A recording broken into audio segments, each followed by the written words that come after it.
Give me a sign. Now is the time. Hey everybody, welcome to the Boomband Showcase. I'm your host, Jeff Taylor. We got a great set of guests today. I can't wait to jump right in. Let's go. Hey everybody, welcome to the Boomband Showcase. How's everybody doing? Hi, ladies. Welcome. Great, Jeff. Nice to meet you. All right, Madison, hello. Hello. Introducing Madison as my sidekick. You've gotten to know her. You know, we started out, is that a good name or how do we do it? And what's ended up being really fun is Madison is kind of getting famous now for doing these synthesis versions of each of your backgrounds. And I know you've probably listened to that on other shows. I wanted to welcome each of you. I want to make sure I have your names. Keyna is the way you pronounce it. Is that right? Yep. Okay, great. And Kelsey and Sara. Perfect. And I'm Jeff. I'm the host of the show, and I have a whole lifetime of experience in and around almost every aspect of recruiting. I know Sarah's been in a couple of events where I'm actually actively speaking, and Yes. I always get excited for these shows because we get a chance to really get to know each of you. And the goal of this show is very simple. It's like, let's just kind of be human and get away from the digital void and our resume that seems to just go into the void with, you just never know quite what's happening. And so this conversation always starts with the same couple questions. And one of them is, how are you doing right now in your search? And what's that one word that really describes your experience right now? And we can unpack that a little bit. And then the other thing I like to kind of team with that word is, what's your superpower? And there's no right or wrong answer to this, and we'll explore it together. And why don't we start with Keyna, and we'll go to Kelsey. You'll be on deck, and then Sara. Hi. My job search is going interestingly. I'm taking a little detour right now. I started out, so I was laid off in October from a nonprofit, and I started out just applying frantically, then kind of honed my search a little bit, had a couple of interviews out of like 40 applications. So I did a little pivot, and I am back in school full time. So I plan to finish my associate's degree. So I've been really kind of busting through that. I should graduate hopefully come January, so I'll be in a much better place going forward. But honestly, like, I have a ton of experience, and I know that there's a place where I'm going to land. The job market's very different right now, as most people know. Anyone who reads LinkedIn can see just post after post of layoffs and changes. And so I think, where I'm at is just trying to use my superpower for advancement at this point, and just saying, like, I'm going to decide at the end of this journey where I go next. But this is the really big thought process piece. I'm really good at taking in a lot of data, a lot of information, and then turning that into a story. So now it's just time to do my story and focus on that. And Keyna has a background in grants and funding, and she's kind of like a strategy professional. But now you kind of want to maybe pivot into some leadership we were talking about, so we can even dive into that in a little bit. That's what we're looking at.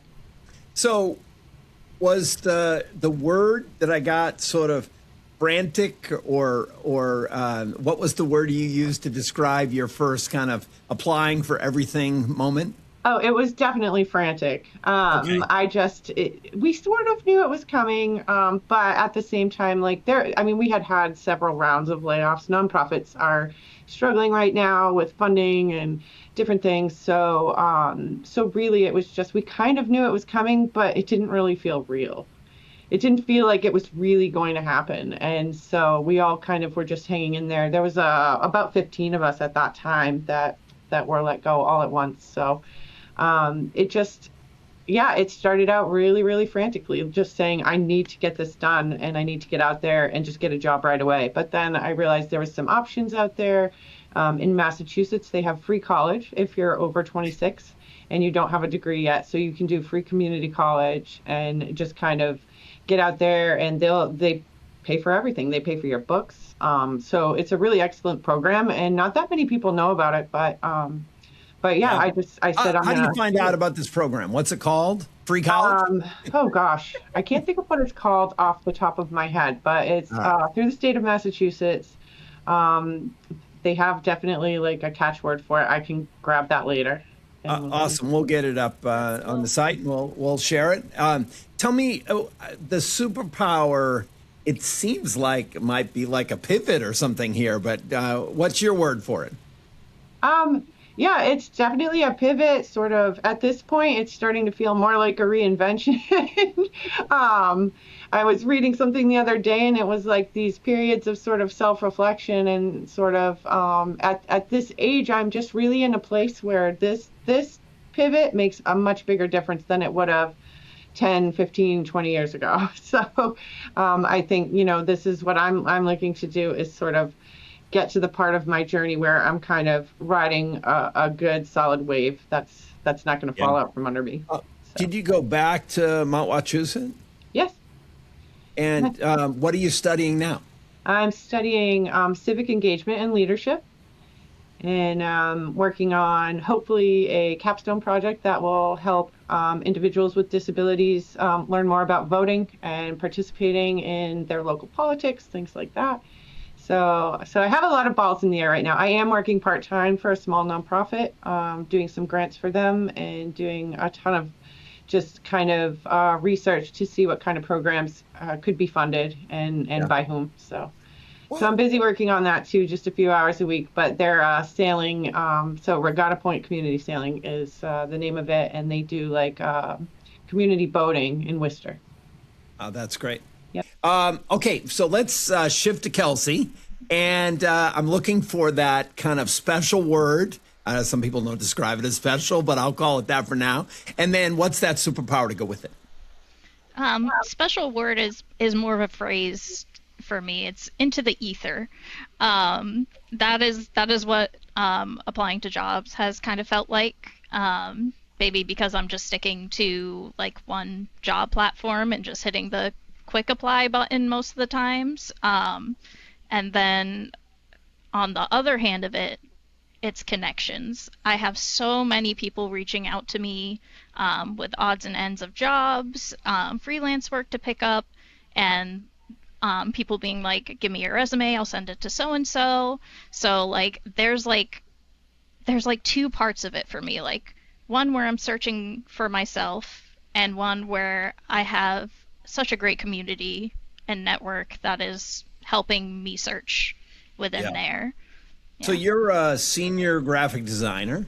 Yep. We'll kind of put that out there. I saw you do freelance as well as looking for full-time roles. Is that right? Correct. And How Kelsey came through us through it was like a Boomband connection as well. She and Matt, Matt's one of our employees here at Boomband as well.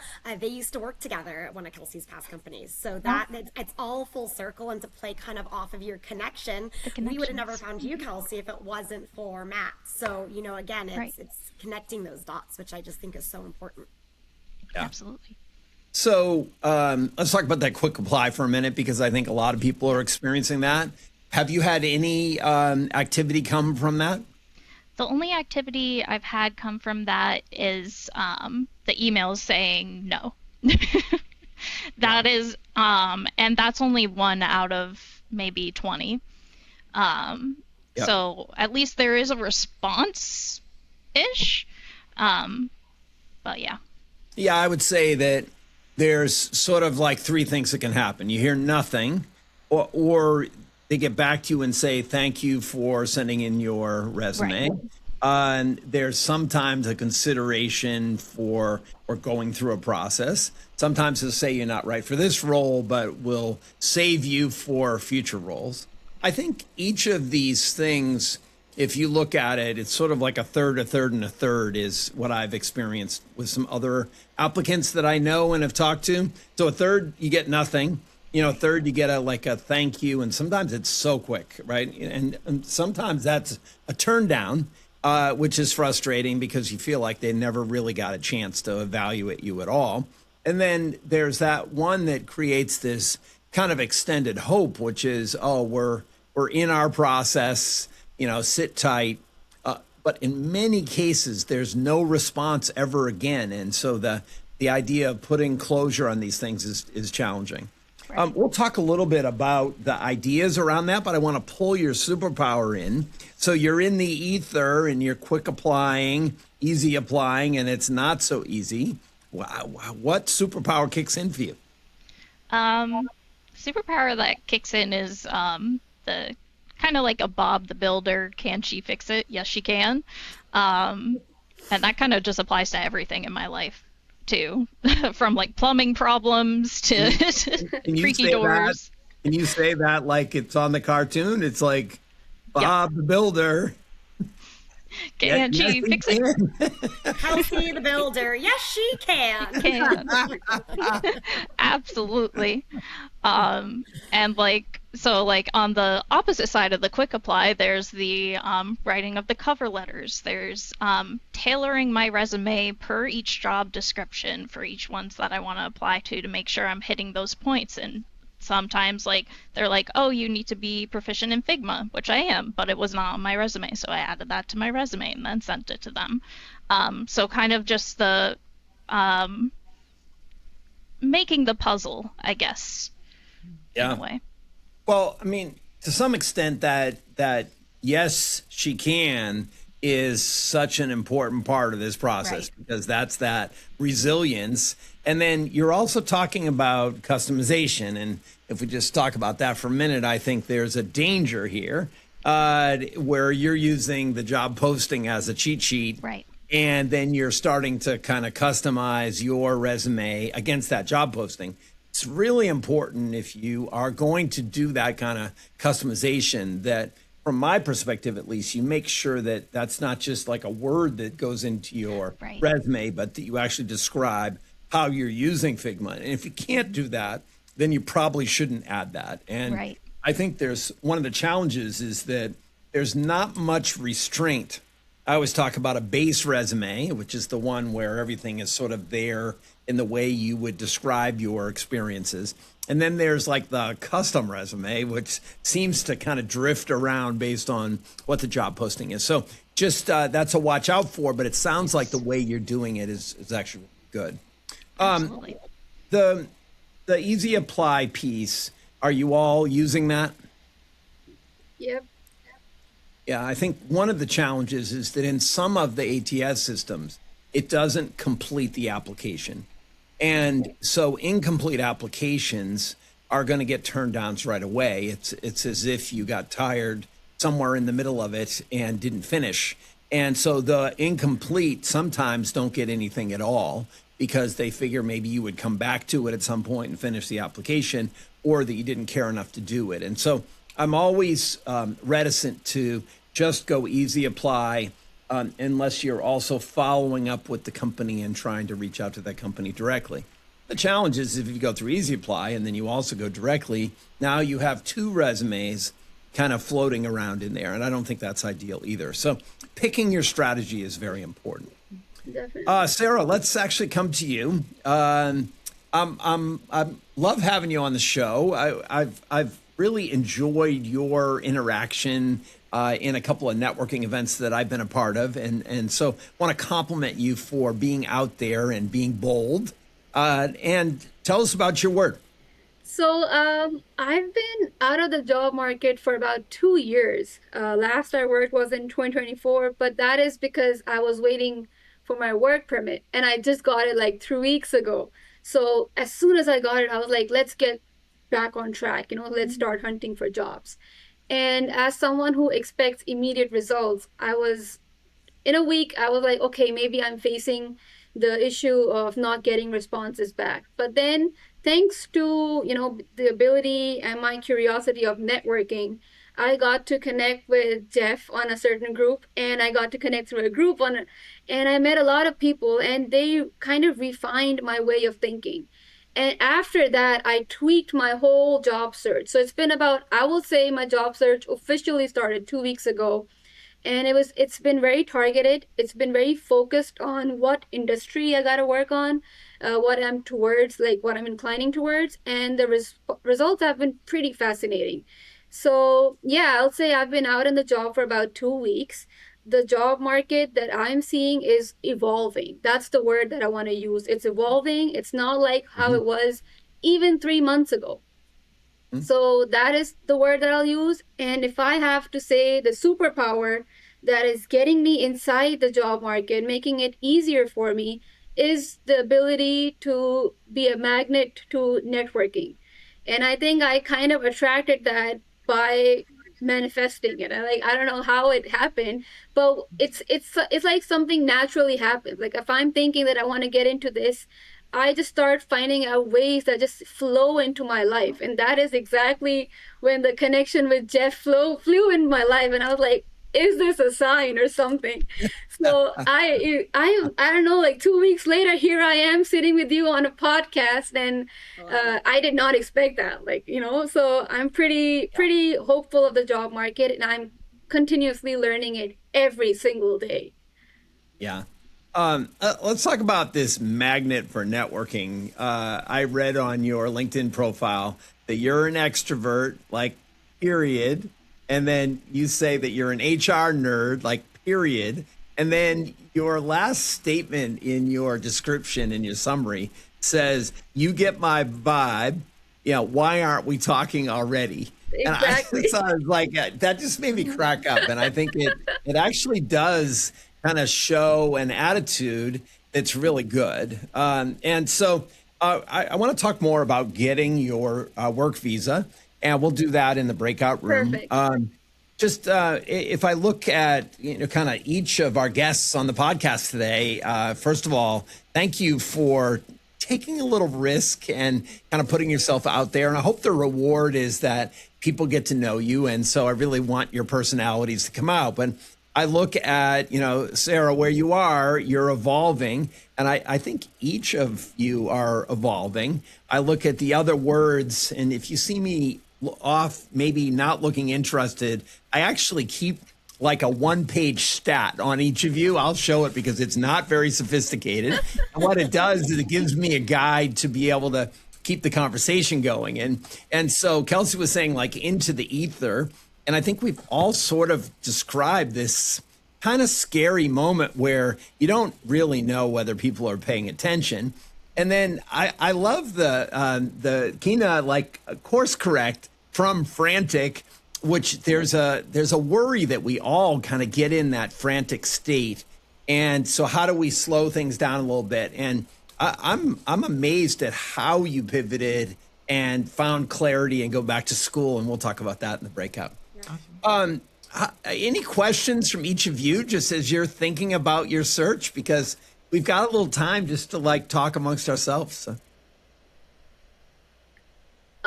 Not really. I would ask you a lot more questions in the regarding AI, like how AI is driving into HR, and that is something that I'm very leaning into. But yeah, I'll have to pick your brain for that.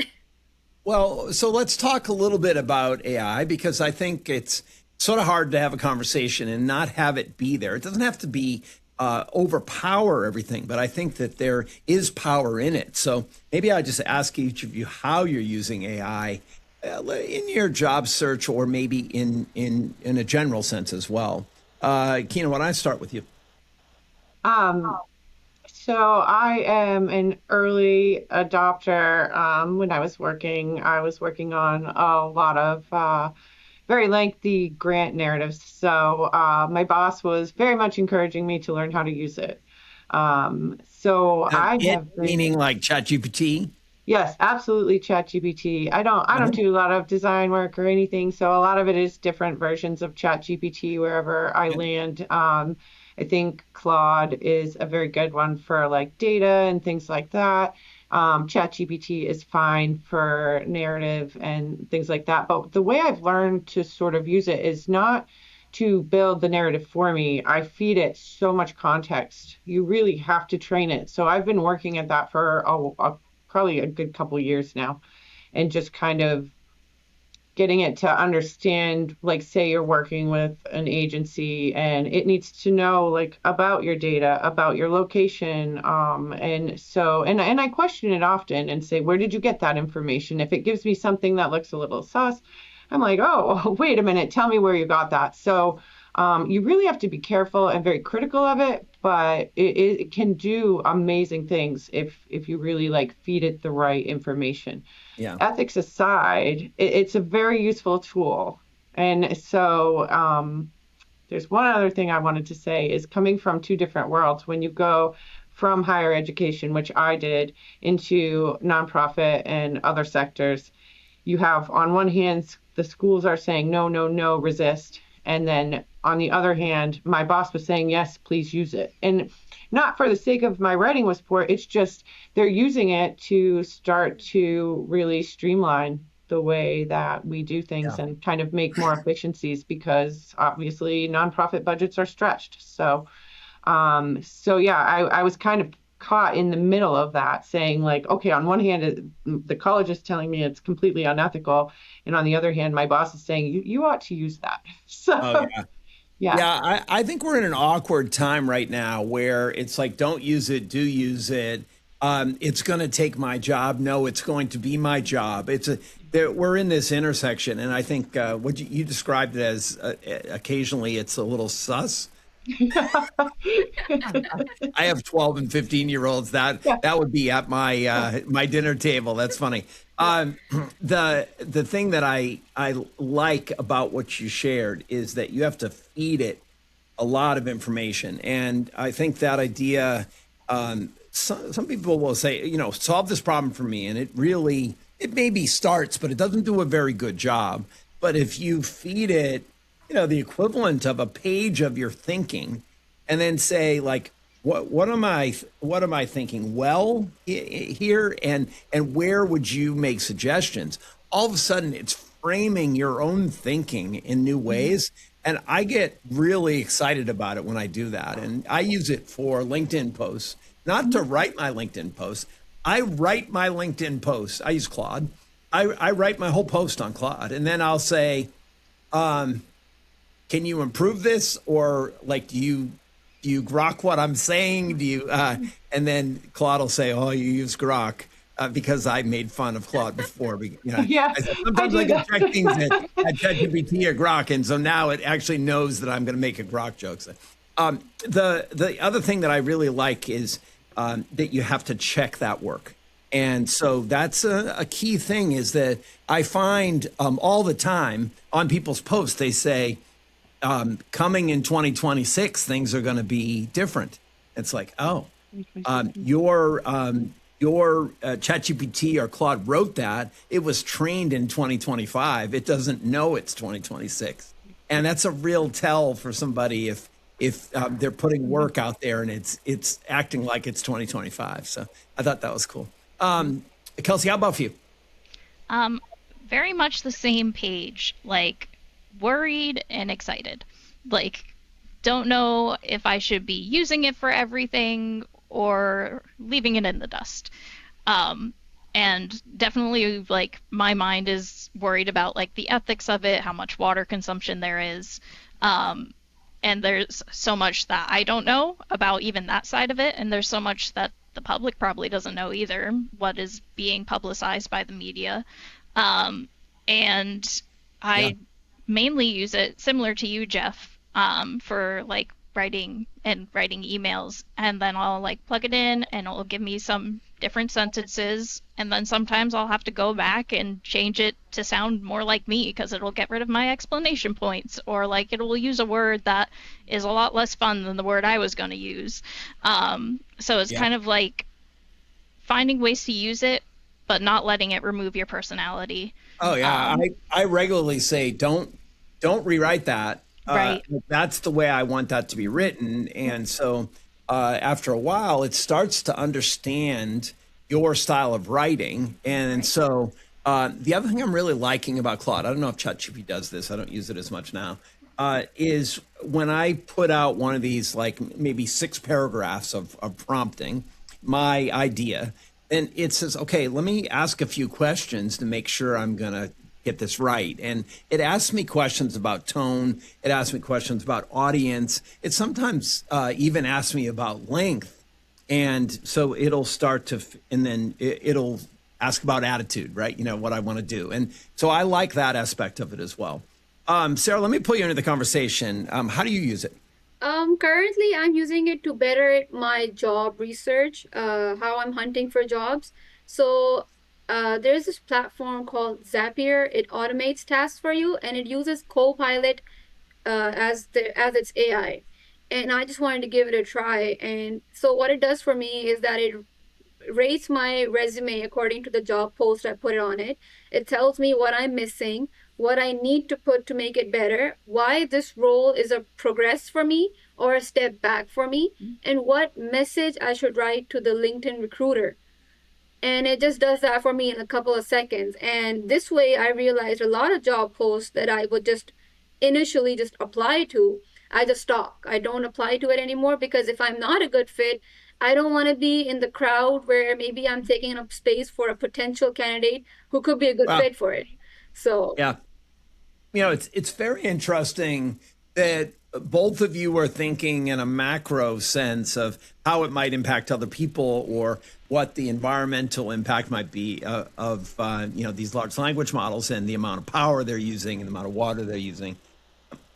I think there's probably continued education on this impact from the outside, but I also think using it for yourself. Kelsey, I did not hear you say I use Midjourney or I use Canva or I use the design tools that are there. I use them within Adobe. Adobe has implemented a bunch of new AI tools within their current programs. So there's like the generative expand for images if you're missing a part of an image. I actually just used that today on a project. And basically I stick with theirs because of their commercial license that they have with it. It is supposedly all trained on images that they had the approval to actually train on from the artists. So that's one of the things I'm sorry to kind of come over the top on this, but I want to encourage you, if Adobe is your suite that you really enjoy using, I'd also encourage you to explore outside that suite. Oh, absolutely. Because there's always incentives that keep things in that suite, right? And so there may be great tools out there that could do certain things. And what I find is I always like ChatGPT just for basic research. It just did well for me. But I found Claude was just a more enjoyable writing partner. And in the end, I do a lot of writing, right? Where you do a lot of design work. I think I would go and kind of check the personalities of each of these things. And Perplexity for me was always more about here's the the attribution for a particular idea. I always liked that. And Perplexity was one of the first to do that. Now they all sort of do that. And so you start to see this kind of blending. But now with co-work, some of the things that are happening, I think, with Anthropic and with Claude are exciting. And I still have work that I'm trying to do as well. And so I love the fact that each of you are exploring with this. You said it's there's two parts, Kelsey. What did you say? There's this worry part and there's this excitement part. And I think I always say, if you're nervous, you're in danger of learning something. And I love that as a concept. And so that worry, if you can channel that, could be a great learning tool as well. So, all right. Sure. We're going to go to the breakout session. Why don't I, Keyna, why don't I take you first? And then I'll mix it up a little bit here. And Sara, I'll take you second. And then Kelsey, take you third. Madison and I are going to go off into that breakout session. And then two of you are going to stay here. And you guys can talk, get to know each other. I've really enjoyed this sort of like little support network that happens here as you get to know each other a little bit too. So feel free to talk and brainstorm. And then what I'll do is, Keyna, when you come back through, just tag Sara, and Sara, when you come back through, tag Kelsey. And I'd like you to stay because then we'll pull together at the end and We'll talk be a back little at bit. the end. Give me a sign. Hey, Keyna, welcome to the breakout room. Hey, how are you? So good. How do you like it so far? What did you think of the first part of the session? Oh, it's fun so far. I'm looking forward to meeting the other players. Yeah. Awesome.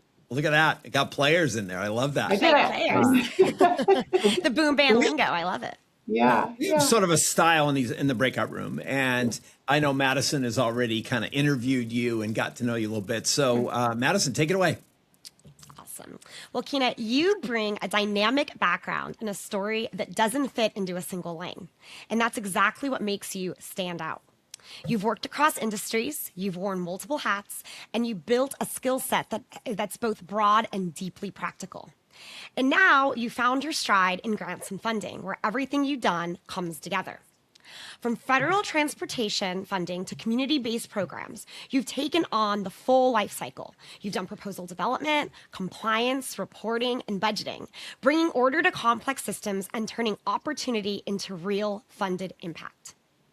You've managed portfolios exceeding $10 million, contributed to major federal applications, and helped secure funding that supports housing, childcare, transportation, and community initiatives. You build the infrastructure behind the work, the pipelines, the tracking systems, reporting frameworks, which create success that isn't just a one-time thing, but repeatable time and time again. But your journey is anything but conventional. You started working right out of high school. You built a foundation in financial services, then spent years in insurance, developing strong relationship and trust with your clients. Along the way, you've leaned into a love of writing, and that really still is a skill that you hold today because it shows up in the way that you communicate, tell stories, and bring your proposals to life. Now, as we talked about a little bit in the main studio, you made a defining move. You chose to go back to school to complete your associate's degree. Not because you needed to, but because you refused to let a missing credential dictate your future.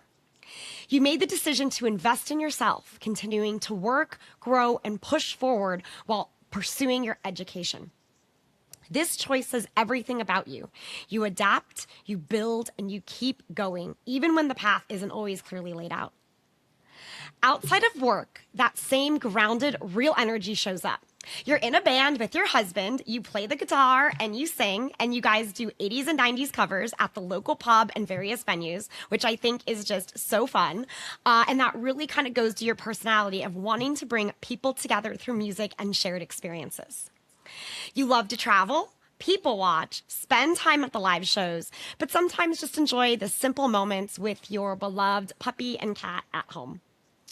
While you're finishing school, as again you mentioned earlier, you're working part-time, which just shows your hardworking dedication that you bring to every single thing that you do. You're ready to step into a leadership role, potentially maybe doing some consulting or more of a strategy-focused role where you can take everything you've built and really have a bigger seat at the table. I'm so excited to see what's on the horizon for you. Really, Keyna, you shine and bring on-stage energy everywhere you go. On or off the stage, you are a rock star, and I'm really excited to dive in, learn more, and welcome to the breakout room. We're going to have some fun today. Thanks. I love that. I'm ready to go. I need to go apply for some jobs now. Got to get all pumped up, get the hype. Yeah. You are a rock star, girlfriend. Yeah, I might need some motivation from you later. I think I might check in again. Yes, I'm Did so you glad miss to be here, and I anything? want to thank you. Just thank you for reaching out and making this happen. It's really fun so far. Awesome. Oh, we're so happy to have Did you you. miss anything? Just synthesizing your background? I don't think so. She really dug in, and I will say I've built out my dossier, and it was fairly simple, and it's really fun that it can be multiple things and really tell a story because often you get that dry, ugly resume. They don't want you to over embellish it. This kind of tells people who you are and where you've been, and I think gives a lot of context for why your path went the way it did. Like adding the life events is huge. Like Madison and I talked about that, is saying like if someone took time off to care for a child that if they had a baby and wanted to stay home for a year, that gives you that context that technically employers can't ask you about. They can find out, but you can't really, that's not something that comes up in an interview. It can't. So when you're trying to explain who you are and why something occurred the way it did, or your trajectory went the way it did. This kind of puts that there. Yeah. So So I love We get let's that. to see, and we get to see pictures of your puppy. Look at Sophie. Oh, she's in there. So yeah, yeah, I really had a good time with it. I love the colors. I think it looks really nice. I haven't dug in too much to telling the stories yet. I love that there's an opportunity to write in there. yeah. I did write a short little story about how we got our dog, Sophie, and so I was able to play around with that a little bit. And I was pretty sure I saved it, but yeah, we'll take a look for it. And One of so yeah, the I'm still learning the platform, but just getting started with it, and I think it's really fun. Yeah, one of the things that's interesting is you're in a band. We'll talk about that. But there's some skills that you have developed. I mean, I saw you've played the guitar for 10 years. So even guitar playing could be something that you could call out. But running that band, my guess is that you've got skills in being organized and reliable and setting goals and achieving those goals and performing and what does it mean to build a relationship with the crowd and there's marketing associated with this and branding and Right. logo development. And so one of the things I'm always excited about is when I see something like that that's a big thing in your life that has less to do with your commercial experience but everything to do with your life experience. I call that life's work. And I would go in and select skills that are associated with that band Sure. member and that band job that you do. And then that will also then, if you go to the Power Lab, it'll show up there as some of your skills. And so I the just whole love it. idea Already here- shows emerging as leadership because that's what that is the direction you told me you wanted to be on. And look, you're already emerging as a part of your Power Labs as leadership. Yeah. Yeah. All right, well, No, let's it's great. let's talk a little bit about you. I'm curious. You were frantic, applying, kind of anywhere, everywhere, and then all of a sudden, like, what happened that got you deciding that it was time to go back to school? Um, Basically the reality of the job market right now. And as it's shifting, I felt like, and I think Sara said that even over the last 3 months, it's changed exponentially. We talked about AI. They're using AI, but they don't want you to use AI for your cover letter. Like there's a lot that's going on right now. And I had an interview, and basically I had gone through 2 rounds of interviews, and I got to the very last hour of the very last one, and they said, "What about your bachelor's? How come you haven't finished it?" And I didn't have a good answer. And I said, "Well, I haven't, and I had a whole lot of transfer credits, but not enough to do this in a year's time, which I really need to do." So I wanted to close the loop. So I chose the associates and transferred all my credits. But it was really just, that was a moment where I said, okay, I can't continue to let these credentials hold me back because I have all the You experience. have the experience. So And sometimes the important reality kind of helps you make these choices, and so that's a job you oh, wanted, couldn't get that job without that degree, and then decided to go back, which I think is great.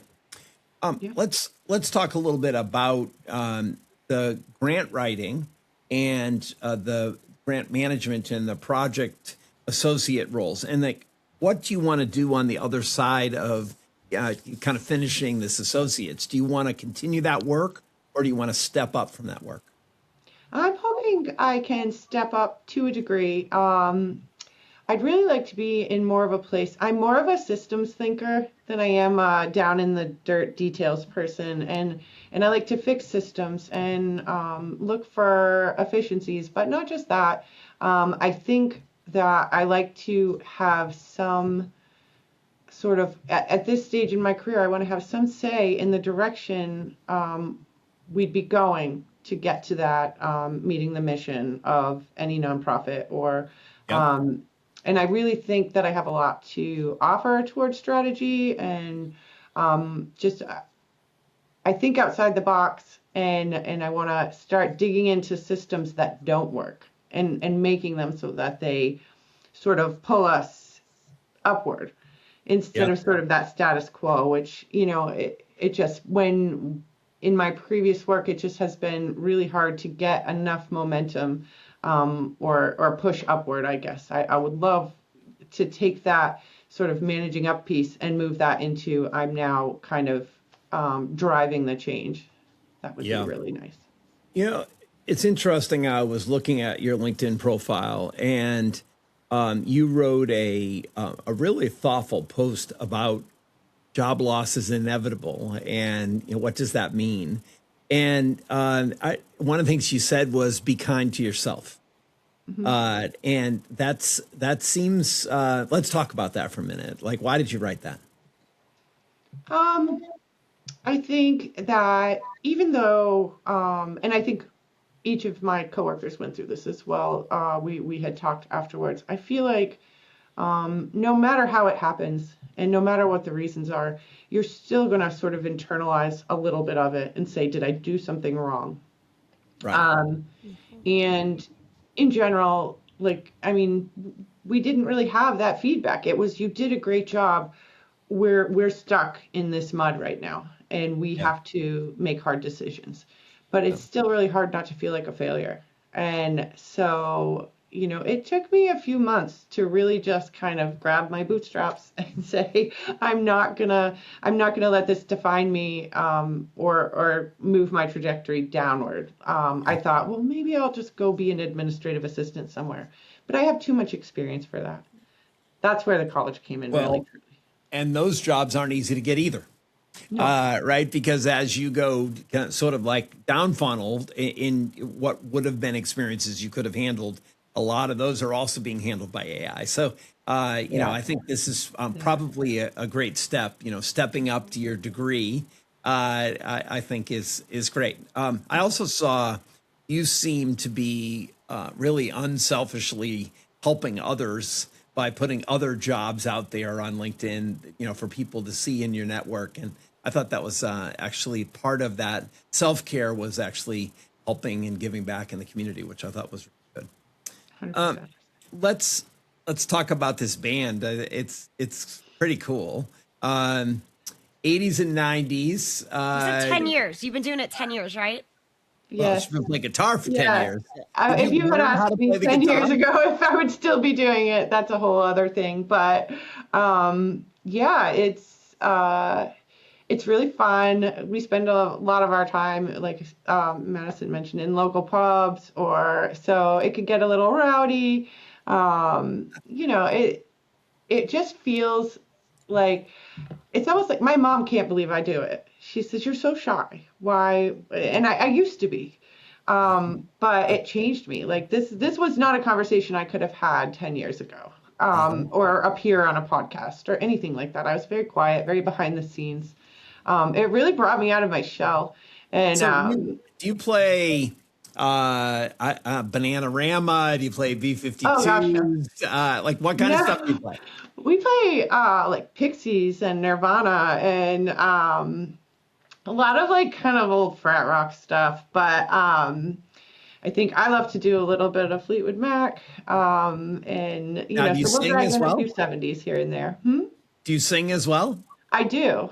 So Well, I do a lot of harmonies. That's my favorite, but I will do a few songs. And we just really work well together. Obviously, 10 years in, we haven't had any big falling outs, and they keep booking us, so we just keep doing it.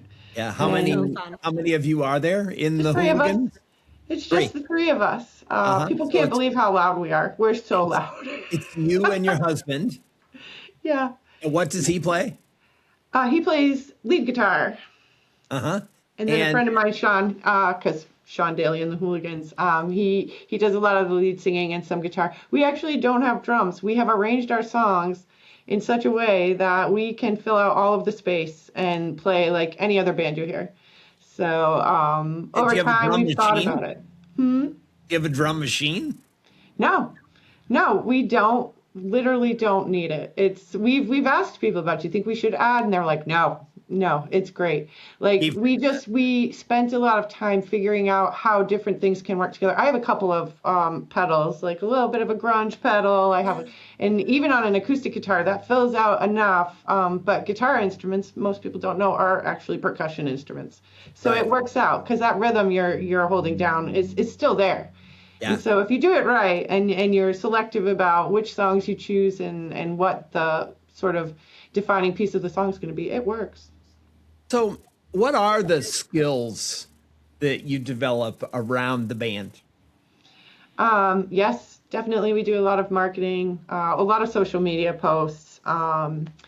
I would say my husband's in charge of the flyers. Again, I'm not a graphics person, but he tends to do a flyer every time. We post it on Facebook. We post it on Instagram. We're kind of all over the place there. And then sometimes we'll just pop up random places, and sometimes and what I mean by that is like maybe one of us goes to an open mic, or maybe we have a lot of opportunities to sort of sell our wares. A friend of ours started an app and program that is called Tip Tunes, and you feed your library in of songs, which we have about I think 70 or 80 songs.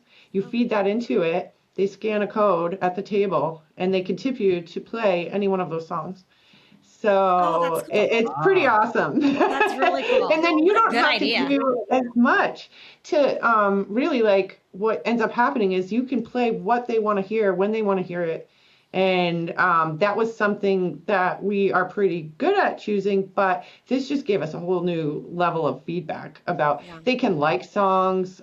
We all agreed when he built it that there would not be a dislike button because that would just be devastating. So while you're up there playing and there's dislike buttons coming through. But yeah, it's just a really fun way to sort of get a better read on the audience at the time. But the last time we played, everybody was singing along. It was really fun. And just like when people start singing along, that's when it gets really.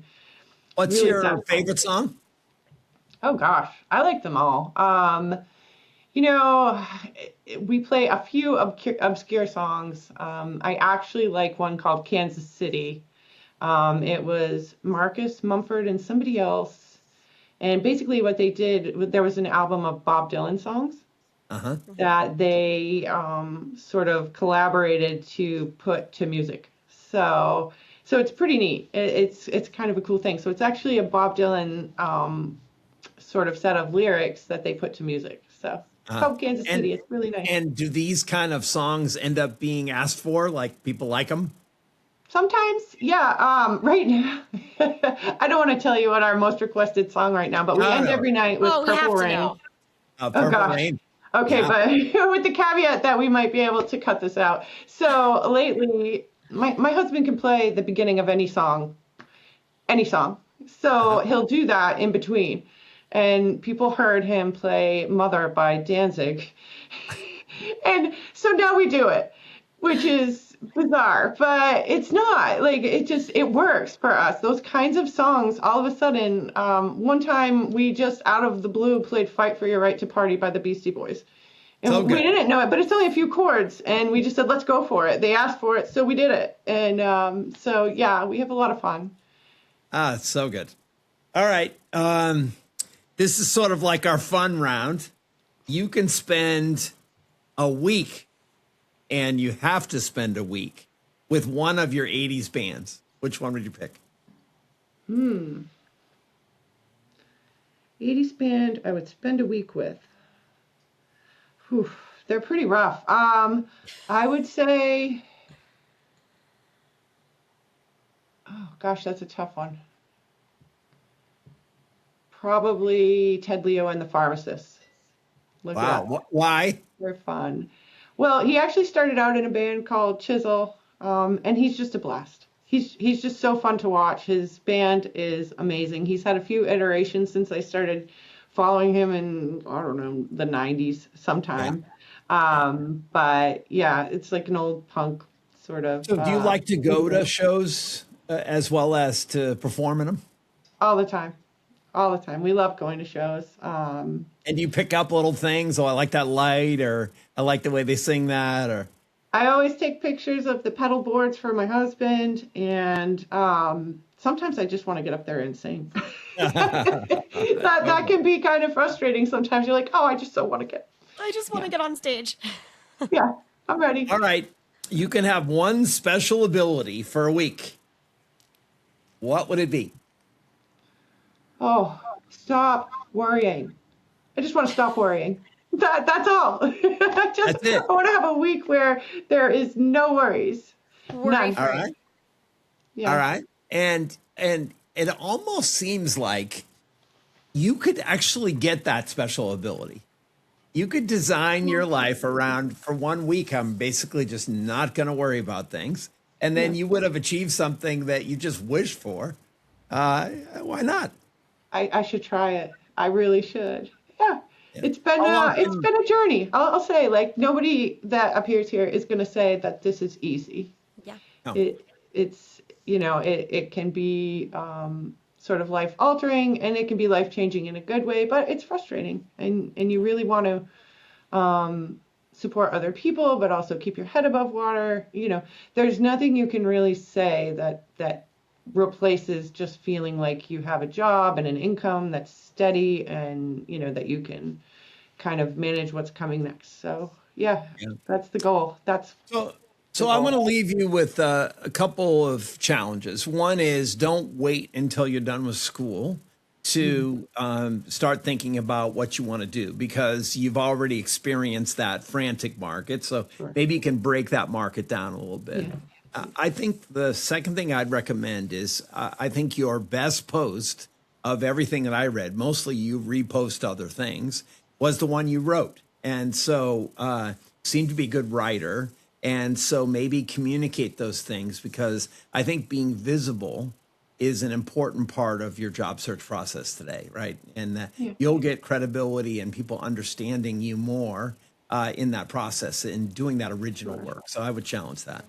And I guess the last thing is, you have great experience from your grant writing. So even as you're reinventing yourself, think about, how could I take what I've learned into a more senior grant writing experience? Because that's going to be the most natural place for you to land safely and quickly. Trying to reinvent yourself, pivot and reinvent were your words. And if you go too far outside of that experience, it's going to be hard, because you're just getting that associate's. You still could get pressure to go back and get that bachelor's, which could be in your longer term plan. Yeah. And so that would be my recommendation, is take your new knowledge and go own the thing that you really understand and try to push into that leadership that you're talking about. So thank you for being part of our breakout. We're always grateful for people to put themselves out there, and you very much have. And it's a pleasure. I would love to see your band. Where do we see your band? Usually, I live close to the Fitchburg area, so we're looking at Fitchburg, Leominster. We're outside of Worcester by about, probably 20 miles, if that. Yeah. And Do you so, post videos to YouTube?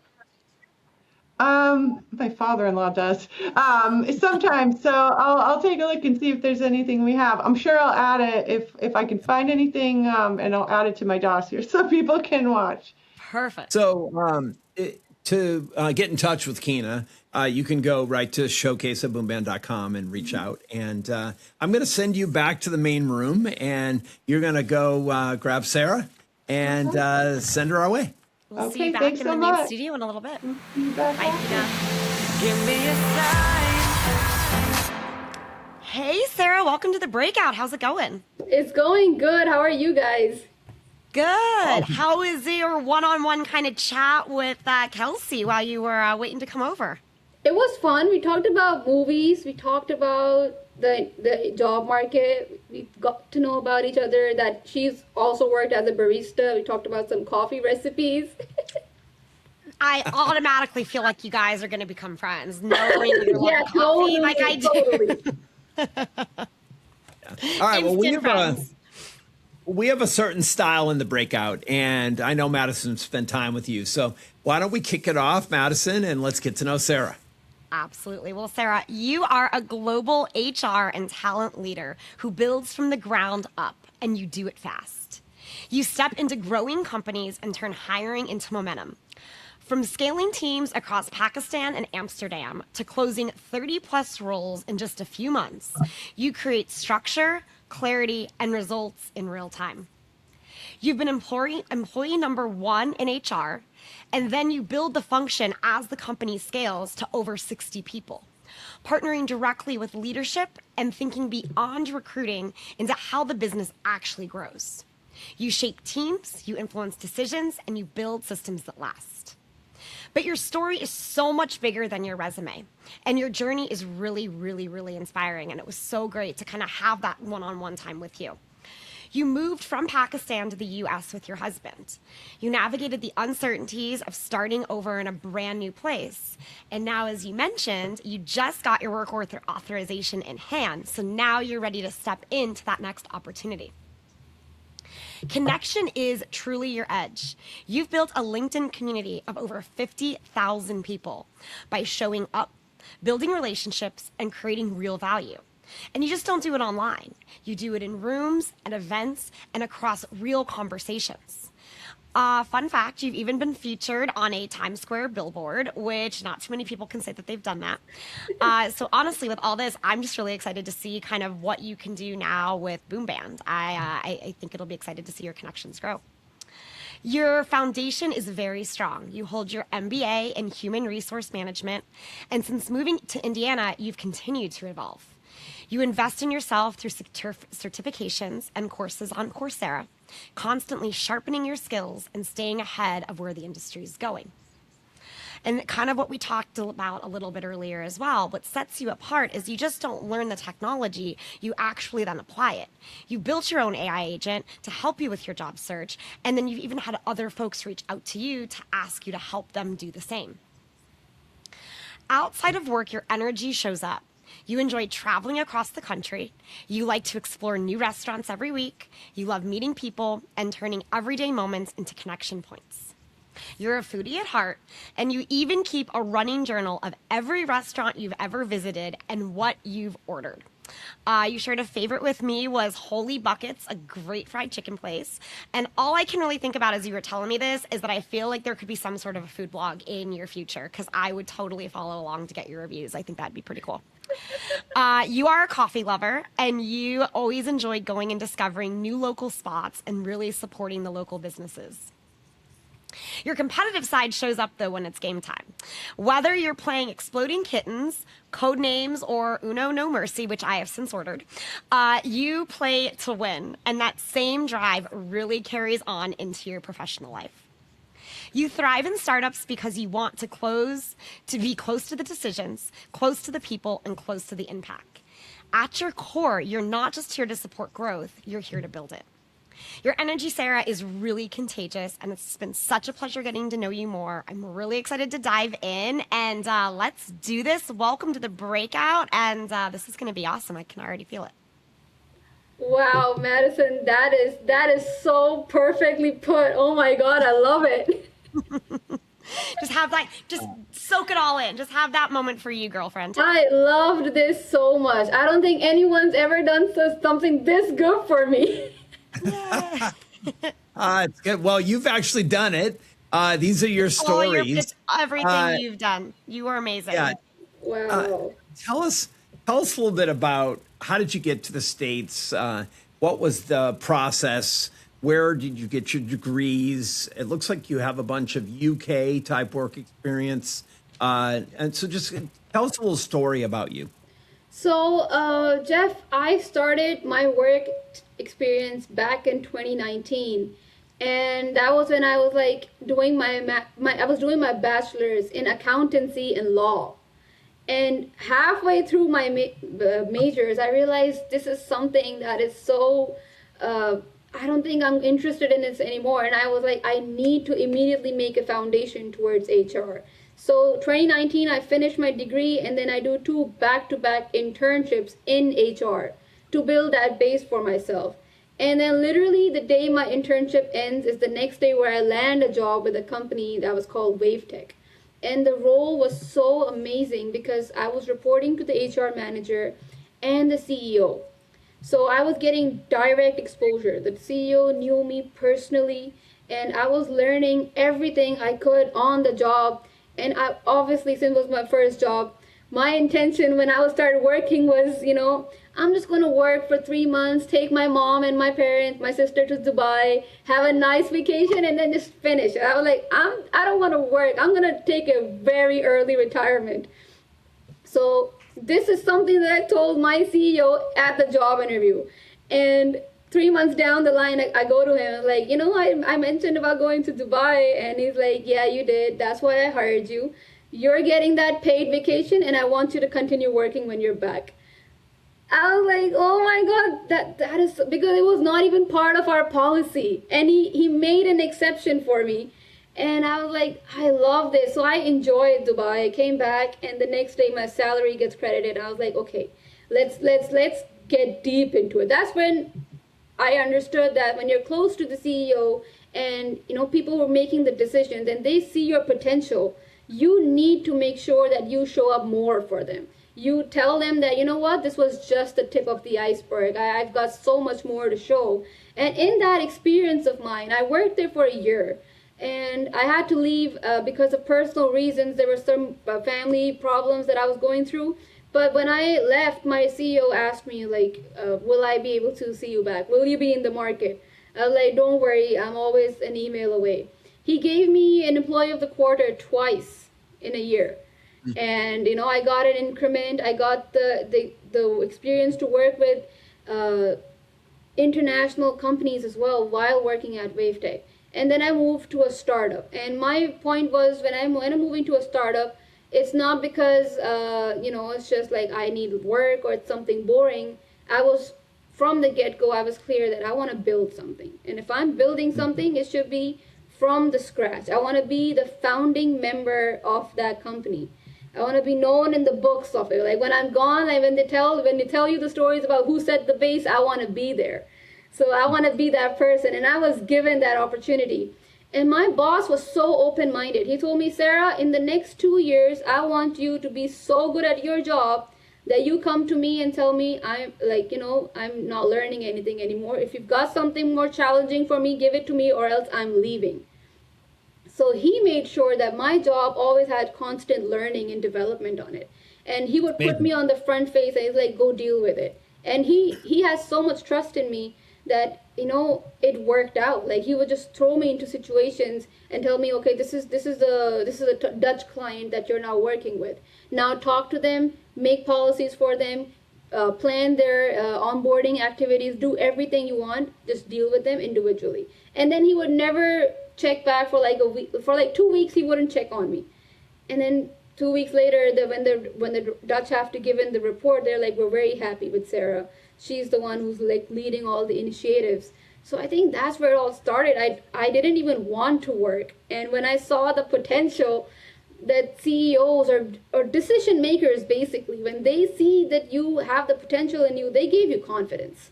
And I got that confidence from him. That is why when I even came across Boomband and I saw that I had direct access to Jeff, and who is, in the decision-making process, I wanted to make sure that Jeff remembers my name.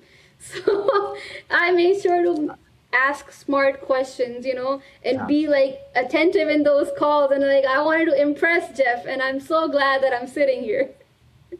Well, I didn't feel like you were doing it to impress me, so you obviously did a good job. What I saw you engaging in the community, and so we're actually looking at your dossier while we're talking. And do you like red? Yeah, I love the color red. Yeah, it sort of looks like that, just based on looking at you today and what you're wearing in the background of your image. There are some things in your background that I think are incredible, and I just want to make sure we get these out. The first thing is you built your own AI agent. Let's talk about that for a minute. How'd you build that? So like I said, when I was networking on LinkedIn, I came across people who were talking about AI. I came across the group where you spoke as well, and it made me realize that I was using ChatGPT and Gemini, but I wasn't using AI to the potential that I should use. And I was kind of let down in myself, like why I'm a builder. Why didn't I think about it? So there's this person on LinkedIn. I follow her. She gives great advice, and she gave me the advice of getting on Zapier that automates your task, and then using AI in that could help you with your job hunt. And I was like, you know what? It doesn't hurt to try. So I immediately went on. I had the free features for the first 15 days. I used them as well to the max potential. I watched a couple YouTube videos on it. How do I get the maximum out of it? And while the week before that I was applying for jobs, I was panicking too, for sure. Like I was like applying at every single job. But then when I got my focus towards AI, and I was like, I need to target my approach. I need to be very specific on where I want to be. And if I don't know where I want to be, how is the person who's supposed to hire me know where they want to put me? So that's where the mindset shift happened, and I used AI, and I was just talking about it as well. If I'm applying to 3 to 4 jobs now, I'm getting responses from 2 of them straight up, and that really changed my game. I got a lot of confidence with AI. I got a lot of experience using it, individually learning it on my own. So I was thinking, this is just me doing it in the aspect that I'm actively looking for right now. So when I get into the job industry, how can I make it better? I started searching up those platforms as well. So I'm always trying to stay ahead of the curve. So that's how I'm, trying to make the max out of AI as well. That's great. Let's talk a little bit about this LinkedIn online community, and let's sort of tie some of these things together and sort of what you like. Tell us about this community. So back in 2020, when I was about to leave my job, and I realized that I need to make sure that I have the right networks to get into good companies, good corporate cultures, I immediately started sharing my learning of whatever I did in that 1 year of job experience that I had. And I started putting that out on LinkedIn, and I started helping people individually. Like, you know what, this is what you're searching for. Undergrads just coming out into the job market. What do you need to do? And I would just reach out to them. I would share those advices. I would give them one-on-one sessions. I actually for a couple months, I was making a side income from LinkedIn doing those sessions, and it was running pretty well for me. So that's what I did. I connected with these people individually on LinkedIn, and then most of them, I've also connected with them going to networking events. And I'm like, hey, I'm Sara. This is what I post about. I would love to be connected with you on LinkedIn. I see you're here at this event. So we obviously have a similar interest. So that's where the community building started, and it just grew on from there massively. And so what do you do in that community today? I make sure that even though I'm not currently working anywhere, but I make sure that whatever I'm learning, I make sure that the other person gets to know about that knowledge as well. Because if I'm learning, the other person is learning as well. I want everyone to go forward together in times where already there's so much challenge, there's a race going on. I want to make sure that if we're in this race, where we're racing together, everyone's coming number one. So every time I learn something, I implement it, I see if it's actually working, and then I speak about it on LinkedIn. Yeah. I don't know how to describe this energy that I feel with you, but Isn't her energy just the best? Like, I love it. It's contagious, makes me smile. It makes me want to help you. And I think big part of that is because you want to help others, right? It's very genuine. It feels great. Let's have a little fun Anytime together. we talk, I'm just happy. Like, I'm instantly happy when we talk. It's The first thing I wanted you to describe is, what's your dream job? Because I think people are going to be looking at you, and what kind of job would be ideal for you? I do think about this a lot currently, because everyone's talking about a very generic exposure, like generic idea towards what they want. But I've got a very specific designation that I'm targeting, and it's something that's really going to pop up in the next days that I see. It's called Talent Systems Architect. Because I want to be in the talent industry. I want to create those systems, and I want to architect my way up. Like, I want to make sure that I'm with the management, with the people, and I'm creating something that's impactful for the business and for the employees. That's always been my approach. So that is a very specific designation that I'm looking for. What's really cool is I think there's questions about should TA stay under HR? Should, what is this function now? If AI is going to start to eat tasks, then you're going to end up with people that are going to manage a combination of human resources and digital resources. All of a sudden, the skills are going to change, and it's going to be a lot more, I don't know, open-mindedness to changes that are happening, problem solving, creativity, critical thinking. And so this idea of a systems architect could be very exciting. And I think it's a worthy pursuit. I think you've traveled a lot. If your next job had you relocating, where would be the ideal place for that relocation to happen? And what would be a place that you would not want the job to be at? The ideal place to be going would be New York, Brooklyn, just for the food because they've got so many restaurants there and I'll be able to experiment all these new cuisines over there. Thanks. The one place that I'm not saying it's not a place that's good enough. It's just that I don't want to go there because it's too hot. I don't want to go to Texas. It's too hot. I was gonna thought you were gonna say Arizona. I really No. We're so hot in Arizona. Texas. You don't want to be my neighbor. Come on. I went to Texas and it burned me to the ground, and I don't know how I survived that trip. So Texas is one thing I don't want to go to. Right. All right. Do you like pizza? I love pizza. Okay, so I want you're in your favorite restaurant ordering a pizza. What pizza are you going to order? I'm going to order a cheese pizza with bacon toppings. This might be controversial, but I might put pineapple on it. Ooh, you're funny. a pineapple pizza girl. My next question is, would you put pineapple on your pizza? And it's like, oh God, so good. But you're going to put bacon and pineapple. I'm telling you, if someone had an hors d'oeuvre and it's bacon and scallops, I'm all about it. But if it was bacon and pineapple in the middle, I would eat that too. I think that's a genius pizza. I like it a lot. Do you dip your pizza in ranch or garlic Yes, or I anything, or you do. like it straight up?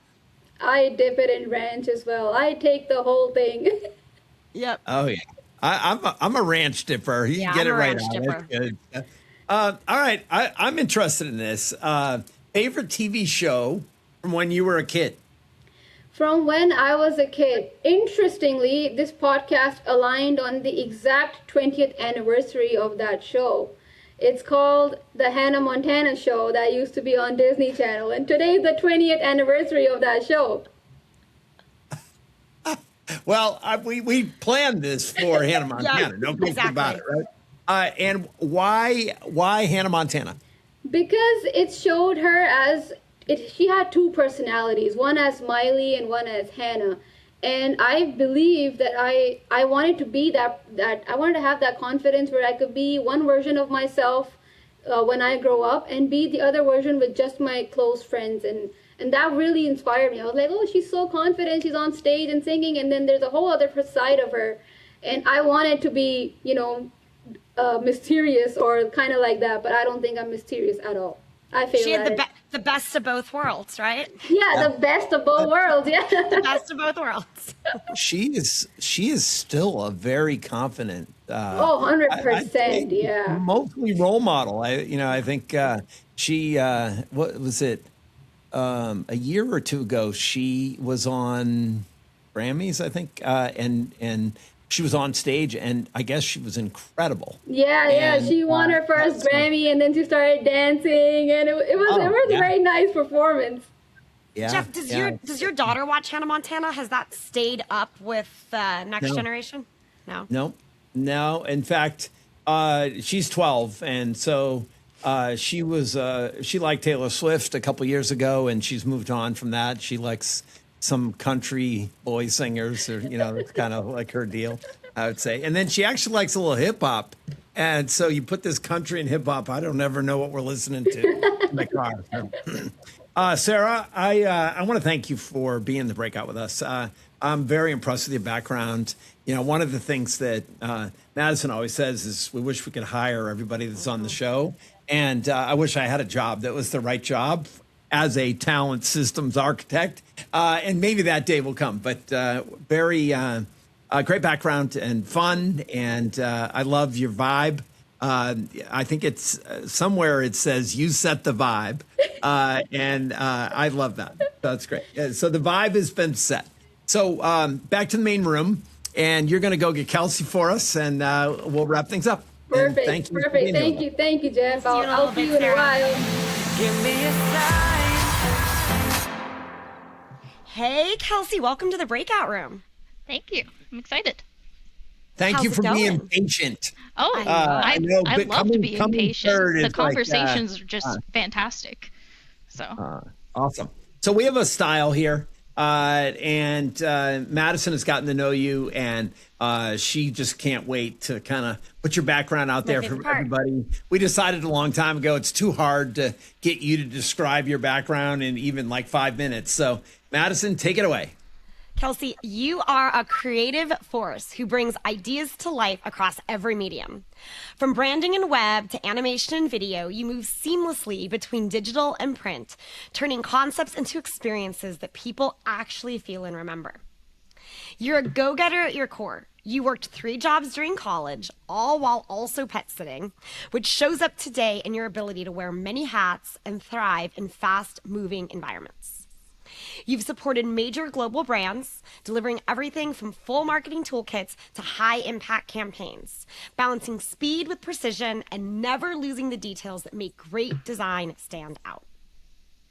You adapt quickly, you take feedback in stride, and you always turn that feedback into something even stronger the next time around. You can tackle projects across any industry. However, you shared with me that your time working for a healthcare company alongside nurses meant something more. You already had a deep respect for the field from watching nurses care for family members, and getting to design in that space gave you the opportunity to combine your craft with something that's deeply personal and meaningful to you. But your path hasn't always been linear, and that's exactly what it makes it so powerful. You've been building your own freelance business, as we discussed. You've juggled multiple clients, you've met tight deadlines, and you're continuously evolving your skill set. And now you're really leaning into that freelance business more while also wanting to pursue your next full-time opportunity. Outside of work, that same creativity has always been part of who you are, and it started very early. You convinced your parents to get you a dog by presenting them with printed pages from every breed of the American Kennel Club, and it worked. You got your toy poodle. Even then, that really showed your creativity and your initiative and your ability to tell a story. It was already in motion, and you just kind of took it and grew from there. Today, you're the same curious, hands-on creator. You love painting, drawing, printmaking, building collages, and bringing ideas together and really bringing ideas to life in every form. You love taking care of the 5 chickens at your house. You have spent time also helping with goats. You enjoy birding with your partner, and you find joy in the small, real moments that keep you grounded each and every day. You're a gamer and a reader, and you're constantly sharpening your problem solving and teamwork skills in ways that most people wouldn't even think would connect back to their careers. Creativity and design isn't just something you do. It is who you are. It is your life's work. You bring meaning, curiosity, and humanity into everything you touch, and wherever you go next, I have no doubt you're turning it into a boom moment. Let's dive in more. Welcome, and we're really excited to have you with us today, Kelsey. thank you. That was awesome. Awesome. I like I like the range of your background. I was kind of seeing you were at Hallmark as a designer, and I'm seeing you talking about branding, web design. I was looking at your LinkedIn summary and animation and video, and you talk a lot about motion graphics. Tell me about that, because I think it really is what makes certain spots more interesting now. So, and that's a skill you have. So share it with us. Yeah, so that's been a lot of fun to just live in After Effects and make my designs move. Like once I made that transition from like digital static to movement, I was like, oh, there's a whole nother world where I can make my design say something else. So that has been amazing to be able to get to play with, especially at Hallmark, where I had the chance to wear all those many hats, and I was like, yep, I can do that, and would make a motion graphic to go along with a video where someone's talking, and have like fun creating the graphics for it statically and then animating it in. So yeah. Tell me about working at Hallmark. When I think about that, I think about like Hallmark cards. Did you ever get to design any cards? No, it's Hallmark Healthcare Solutions. Right. That's where they get you. Even when I got like the email for the interview, I was like, "Oh, Hallmark," and then I looked again. I was Healthcare Solutions. Okay.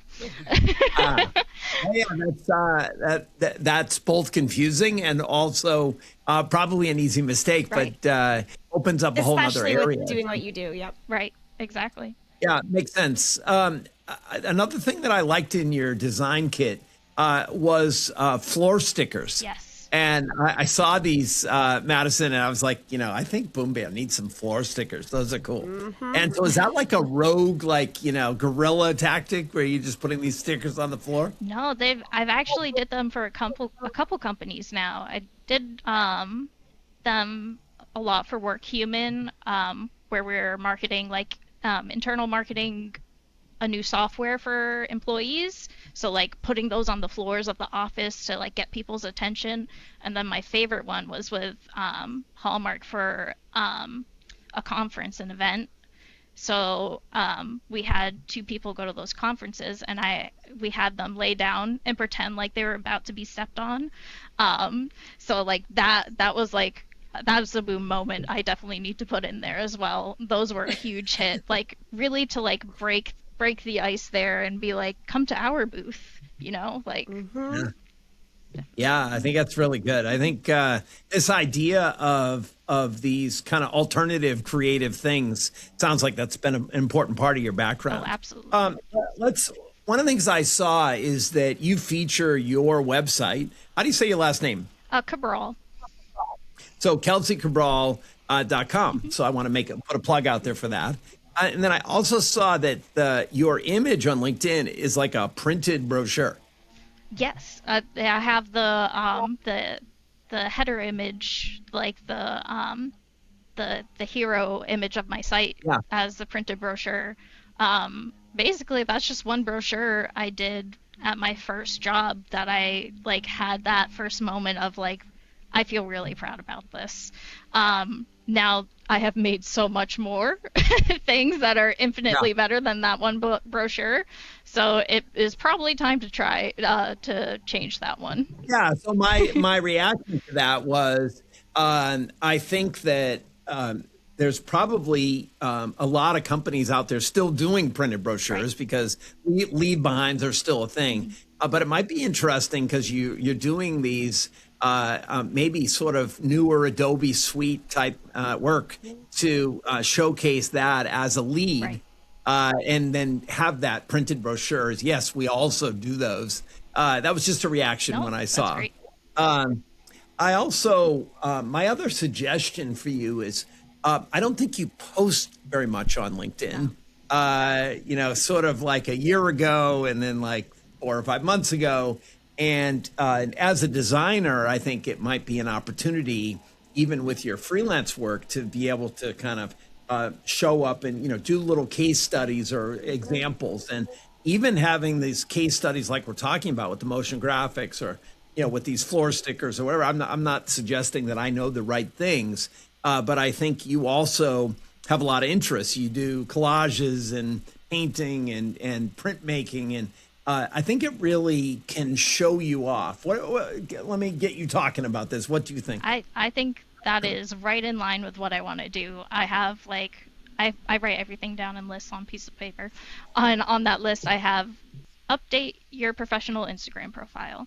And with that, I can easily tie that into LinkedIn with the posts that I make for my design work on Instagram, they can go on LinkedIn and like be and serve more of that like case study Yeah, function that you're talking about. So definitely gonna write that down absolutely. too. Yeah, I mean, I think this idea of being present and sharing your content as part of your brand, especially in your role, I think would be very important. And right, as you move from graphic designer to senior graphic designer, you start to actually want to sort of command and control this. And who knows whether it's your own website or whether it's your next job that kind of defines, where your work is coming from. Right. And even that idea of a cash stack where you're actually doing something full time, but still have your side hustle and your freelance work. Absolutely. I think it's great. Let's talk about the open to work marquee on your LinkedIn. Did you think about that before you did that? Did you read some people say it's, well, what's your reaction to it? I am honestly glad you asked that because I did have like a pausing reaction before like I put it on. Because before Yeah. when it first, I think it first came out around like COVID times where I was laid off in COVID times too. And it was just like an instant boop, everyone's putting that on their profile.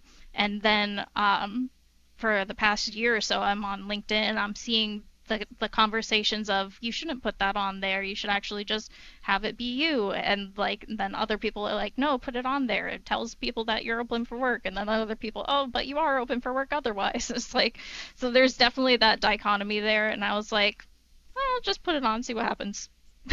And I can take it off later if if that ends up being the solution. You know what's crazy? On Boomband, we have open to work, but we also have open to Right. opportunity, open to collaboration, I all loved these that. things. Yeah.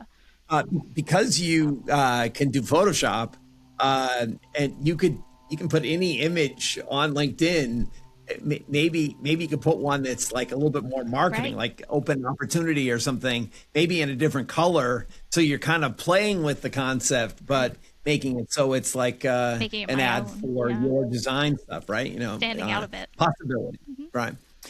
I know Matt Yep. Restaghini. We need a little inside track because Matt's a fractional marketing director for us, and he's doing a great job. And I love the fact that he referred you. So now I got to get some dirt. So tell me a little bit about that Matt experience. Well, it's funny because I told Madison too. I was like, when she asked me about that, I was like, Matt, best boss ever. Like, That's absolutely, like, awesome. fantastic to collaborate with. Like, our brains just worked together when those ideas came together. And he was like, can you make something that looks kind of like this? And I'm like, done. Here it is. Like, I knew exactly where you're going with that. So, like, it is nice to meet people and collaborate people like that have like this open mind and like just like funness still there, you know? Yeah.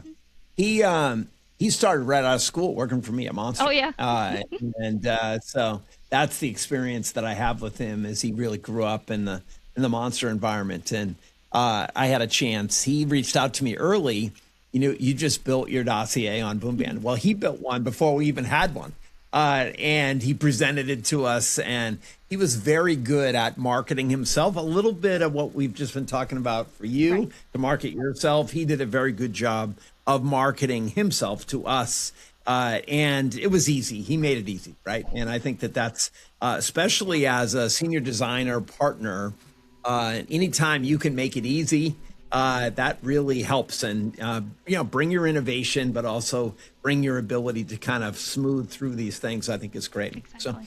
I want to make sure we have a little fun. I've had chickens before. They are a lot of work. Just talk a little bit about that process. Yeah, so that's been crazy. Why do you have chickens? So, housing on Nantucket is absolutely crazy to get, especially at affordable rate. So we found this apartment, and part of the deal with the apartment is that you help to take care of the chickens. And I'm like, absolutely, I'll do that for free. Like, I'll do it if I live somewhere else. I'll come over and I'll take care of them. Like, say hello. So me and the other person that lives in the other apartment next to ours, we take care of the chickens and feed them twice a day, and they're just the absolute sweetest things. And we get eggs. Oh, so they're not even your chickens. Not even our chickens. They are That's like fun. you're fostering them. They're like your my foster chickens. chickens. Yeah. Yeah, that's great. So you live on Nantucket. Yep. Just moved here. It's been great. That's great. Yeah, it is hard to find an apartment and to keep it all year where, rent is very high in the summer. Yeah. You know, Exactly. so that's good. So if those chickens, when you went out to see them, if all of a sudden they could talk, what do you think they would say? They'd probably want. Or what would your conversation be? We'd probably talk a lot about how they're cohabiting with some rats right now. And I don't know, like, I'm so curious. I would be so curious to know if they're friends or if they're enemies. Like, because, like, I'll see the rats come out and eat the food, and the chickens will go to the other side of the pen. And I'm like, I need to go scare off those rats now. Like, or if the chickens are in some kind of cohabiting relationship where they leave some food for the rats. Maybe they're friends. Right? I But the know fact it's that not they moved chickens, to but the I just other got like side- Templeton from when you said that, I saw like Templeton from Charlotte's Web for whatever Yep. reason. It was like the little rat that was always the pig and the spider. Madison's got a little one. I love it. If you won the lottery, I've got a couple fun questions, Yeah. right? So first of all, would that be a good thing? Oh, yeah. I think about that all the time. You do. All right. So I've That got would be a boom three. moment for sure. Oh, yeah. Putting that on the Three resume. things. What would be the first thing you would buy? What would be the first gift you would give? And what's the thing you would not do? First thing I would buy would be my student loans, paying them off. Second thing I would buy is my best friend's student loans, paying those off. And something I wouldn't do is I wouldn't buy a big house. I'd buy just like a 2-bed house, like just something simple that I need, and save the money to So share that's with something you friends, would buy family. and something you would not do together. Yep. Yeah. And would it be on Nantucket? That is a great question. We are The lottery might allow you to do that. for sure. They would allow it to do it, and there would be a small house at a big lottery price for sure. Yeah. So maybe And then- one on Nantucket and one on the mainland. Who knows? Nice.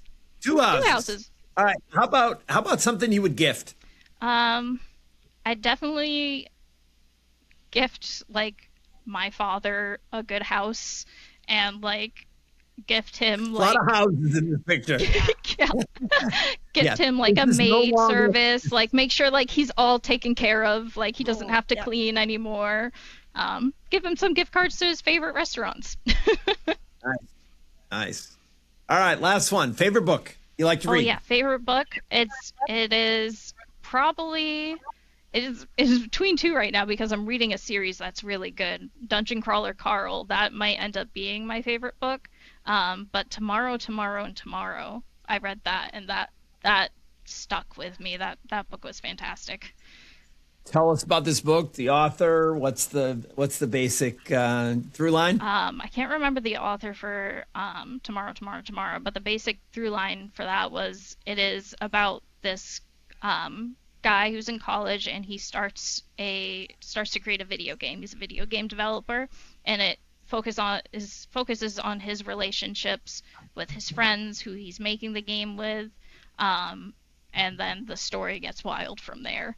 And I'm crying at the end of the book. like touching. And then Dungeon Crawler Carl is like a lot of people call it like food for your brain, like a fun snack. Like it is like you could just like read it and just have fun. You don't have to think that much about it. Like it is simply like Nice. you are just enjoying it, and anyone can enjoy it. Like you don't have to like dungeon crawling Easy read. video games. You don't have to know anything like that. It's basically like I the have- apocalypse happens and you're stuck in a dungeon. What do you do? I have a 15-year-old son. Would he like both these books? Oh yeah, absolutely. Especially Dungeon Crawler. Yep. Good. 'Cause he can only do a certain amount of screens. And then he's like, oh, I'm so bored. Right. And I'm like, you got to read. He's like, there's no books. And so I'm always looking for a good book for him to read. And so that's good. All right. Thank you for being in the breakout. Yeah. I like your background. I think the AI stuff we were talking about and like experimentation, I think is probably important for you just to kind of stay up with what's happening. Best to you out in Nantucket and like exploring that marketplace. I know some people out there, so we might be able to talk offline and I could introduce you to a couple of people. I am always with gratitude with people that take a little risk and put themselves out here. And I just want to thank you for being on the show. And let's go back to the main room. Awesome. Thank you, guys. We'll see you back in the main room. Thank you so much, Kelsey. Give me a sign if you love your life. Hey, everybody. Welcome back. Hey, welcome back. Hi. How, what was the conversation like happening in this room? We were talking about a lot of things. We talked about coffee. We talked about job markets. We talked about AI, how to help each other use AI with the job hunt and everything. There were interesting conversations in this room. Yeah. That's cool. Great. So I guess Sara has a little app, right? I have a little AI agent that works for me that does all my work and like go look a job for me, and it does that for me. Yeah, so maybe we can figure out how to share that, maybe with these guys or maybe with others too. That'd be great. Written down. Just quickly, tell me about your experience with the dossier on Boomband. Did you enjoy building that? Did you like the finished product? And it's obviously never done, but love to hear your experience. I totally love the idea of having a visual representation of something that's outside of your resume. And I was telling Keyna and Kelsey about it. I had a very similar idea when I was doing my master's, and I presented it to my teacher, and he's like, "Nah, that's not gonna work. It's not an idea that you could cash on. It's something to forget about it." And he gave me a B on it. And now we're here on a podcast for it. I'm looking for that teacher. Like, where are you now? Find his email. Just share your dossier if you still have his email and be like, look at me now. Yeah, I was like, how dare you give me a B? I could have had a better GPA. Well, you know what's fun is just the idea of being able to see your whole self. And, each of you had moments in your dossier that like I didn't know about even when I was doing the research on talking to you guys. And so I think that idea that you can enhance the relationship development and you can now use that address and you can share that with others. And so when you're in the interview process, leave your LinkedIn up there if you want to, but also add your Boomband address and make it so that you're introducing people to your whole self as you go through the process. Definitely. I learned a lot from each of you, and I think it was great to hear. I don't feel doom and gloom in this group. I think everyone's got possibilities. Everyone's got plans. There's a lot of reinvention and pivoting and evolving, and not so much into the ether at this point, and not so much struggle with easy apply. I think each of you has your direction, and I just want to know from each of you, do you feel seen? Did this feel like it helped you be more human? Absolutely. Definitely, yeah. It definitely felt that way. And it's not complicated, right? And then each of you can either pull your clips or you can share the show. And one of the things we've already realized is that it's a great way to reach back out to your whole network and say like, hey, I haven't talked to you in a while. I know you didn't help me the last time I asked you, but like this time, maybe cool you should watch this. Yeah. So I like the idea that you can kind of restart your network with a video saying, this is me right now in the moment and share it out there. So what's cool about this is that everyone gets a chance to meet you guys. If you're interested in talking to Sara or talking to Kelsey or talking to Keyna, then just go to showcase@boomband.com. We'll make sure you get connected. We'll get you connected to their Boomband dossiers. For everybody else out there, start building your dossiers. We're open. And I'm proud of you guys. Nice job. Thank you so much. Thank you, Jeff. It was so nice meeting you. Did it. All right, what a great show. I love hearing the stories. I like getting human. Get out from behind that resume and meet our players. If you're interested in any of them, email us at showcase@boomband.com. And give me a sign that you love your life. Come see us next week. If you love